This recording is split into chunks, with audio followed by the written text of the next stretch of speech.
kusoo dhawow dugsiga xaqdoor waxaan dib aan u furnay fasalkii labaad oo aan bilownay diiwaangelintiisii dad badan iyo dhalinyarada badankoodba waxa ay naga sugayeen goormo ayaa la bilaabi doonaa fasalka labaad horaantii Google maanta 2024 ama 2024 bilowgiisii waxa aan bilownay dugsiga xaqdoor iyadoo fasalkii koobaad aan qaadanay haddana 4 bilood kadib fasalkii koobaad baa soo gabagaboobay fasalkii labaad ayaana la furay haddaba dadku waxay isweydiinayaan dugsiga xaqdoor maxaa lagu dhigtaa intii soo aragtay waabay soo aragtay intii aan arag ee hadda ugub ay ku tahay ayaan ka dabageyn doonaa maxaa lagu bartaa dugsiga xaqdoor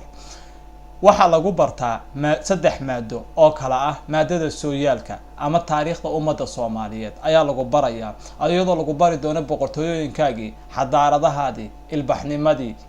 geesiyaashii ka dhashay hanad iyo hal doorkii halyeeyadii iyo hal abuuradii ka dhashtay ummadda Soomaaliyeed iyadoo sidoo kale aad baran doontid taariikh ku salaysan 4,000 oo sano ilaa 10,000 oo sano oo ummadda Soomaaliyeed waayaheedii jiritaan ahaa iyo boqortooyinkeedii hawlaheedii faraha badnaa maadada labaadi waa afkaaga hooyo afka Soomaaliga ah waa af qani ah laakiin ay dadka maanta haystaa aysan garanaynin waxa uu yahay haddaba waxa lagu bari doonaa afka Soomaaliga sooyaalkiisa waxa uu gudo iyo waxa uu geeyo ayaa lagu bari doonaa hibooyinkiisa hodantinimadiisa ayaa afka Soomaaliga lagu bari doonaa insha Allah ta'ala maadada saddexaad waa barbaarinta islaamka waa ama tarbiyatul islaamiyya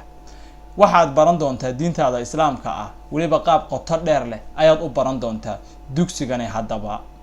idil ahaantiiba dugsigani waa bilaash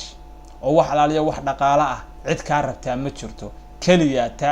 waa waqtigaaga bixi hatta shahaadada aad qaadanaysid waa bilaash idil ahaanteedba macallimiin furfuran oo si qoto dheer wax ku fahansiin doonta ayaa ku diyaarsan kusoo dhawow dugsiga xaqdoor